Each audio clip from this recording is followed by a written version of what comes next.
বেশ অনেকদিন পর আজকে পুঁইশাক আর ঢেঁড়স আনা হয়েছে, তো সেগুলোই আজকে রান্না বান্না করলাম। আর সাথে সেহরির জন্য একটু মুরগির মাংস রান্না করলাম। সো হ্যালো এভরিওয়ান, আসসালামু আলাইকুম। কেমন আছেন সবাই? আশা করি সবাই ভালো আছেন। আমিও আলহামদুলিল্লাহ ভালো আছি। তো পুঁইশাকগুলো আনা হয়েছিল কাল রাতে, আমি এখন কেটে ধুয়ে রাখবো। আর এদিকে কিছু ঢেঁড়স আনা হয়েছিল, ঢেঁড়সগুলো একদমই কচি ছিল, তো ওগুলো তো আমি কেটে রেডি করে নিলাম। আর এদিকে মনিয়ার জন্য একটু খিচুড়ি বসিয়ে দিলাম। একটু পুঁইশাক, তারপরে একটা ঢেঁড়স কেটে, একটা আলু কেটে, একটু চাল ডাল মিক্স করে একটা খিচুড়ি বসিয়ে দিলাম। আর এদিকে আমি তরকারিটাও বসিয়ে দিব। আর আজকে আমাদের বাসায় একদমই কারেন্টও নাই, পানিও নাই। বোতলে কয়েক বোতল পানি আমি সবসময় রেডি করে রাখি, যাতে কারেন্ট চলে গেলে বা পানি না থাকলে ওই সময় ওই পানিগুলো ব্যবহার করতে পারি। তো ওই পানিগুলো দিয়ে রান্নাবান্না শেষ করলাম। তো এখানে কিন্তু আমি সব রকম মশলা দিয়ে মাছগুলো কষিয়ে নিলাম। ট্যাংরা মাছ দিয়ে আর ঢেঁড়স দিয়ে আলু দিয়ে রান্না করব।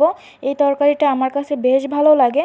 তো এই তো মাছগুলো কষিয়ে কিন্তু উঠিয়ে নিলাম। এবার সবজিগুলো দিয়ে দিব।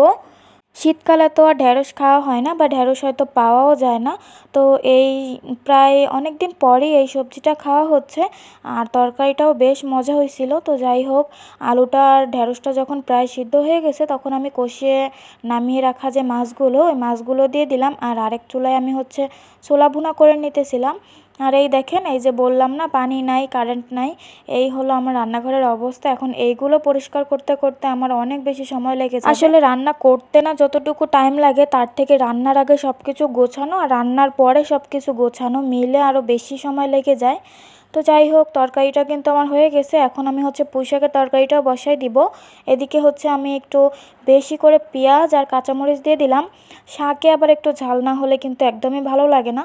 তো সব কিছু দিয়ে আমি কিছু চিংড়ি মাছও দিয়ে দিলাম। চিংড়ি মাছগুলো বেশ বড় ছিল, এই কারণে আমি একটু মাঝখান থেকে কেটে কেটে দিছি। আর চিংড়ি মাছের যে পরিমাণে দাম, তা তো বলারও বাহিরে।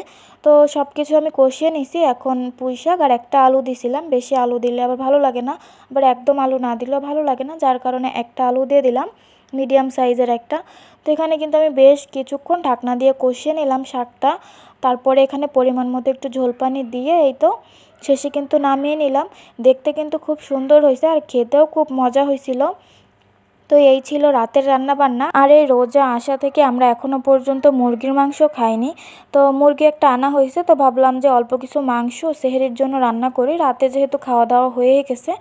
তো এখানে কিছু মাংস আমি ধুয়ে নিলাম, আর এদিকে চাল আর কি ধুয়ে নিচ্ছিলাম, রাইস কুকারে ভাত বসিয়ে দিব। তো আম্মুই রান্না করবে, তাই জন্য তেমন বেশি ভিডিও করা হয়নি। তো মুরগির মাংসটা ভালোভাবে আমি ধুয়ে সুন্দর করে গুছিয়ে দিলাম সব কিছু, আর আম্মুই রান্না করতেছে। তো মাংসটাকে কষিয়ে রান্না করা হবে, আর অল্প কিছু মাংসই, যেহেতু রোজা রেখে অত বেশি মাংস খাওয়া যায় না। আর গরুর মাংস হলে খাওয়া যায়, কিন্তু মুরগির মাংস কিন্তু অত বেশি খাওয়া যায় না। তো যাই হোক, এদিকে মশলার সঙ্গে সুন্দর করে কষিয়ে নিয়ে আম্মু এদিকে মুরগির মাংসটা রান্না করে নিচ্ছিল। তো এই ছিল আজকে সারাদিনের রান্না বান্না, রাতের রান্না বান্না, সেহরির রান্না বান্না, সব কিছুই কিন্তু মিলিয়ে খুব ভালোই হয়েছিল সব কিছুই।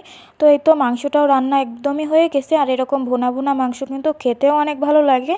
তো আজকের ভিডিওটা এই পর্যন্তই। আল্লাহ হাফেজ।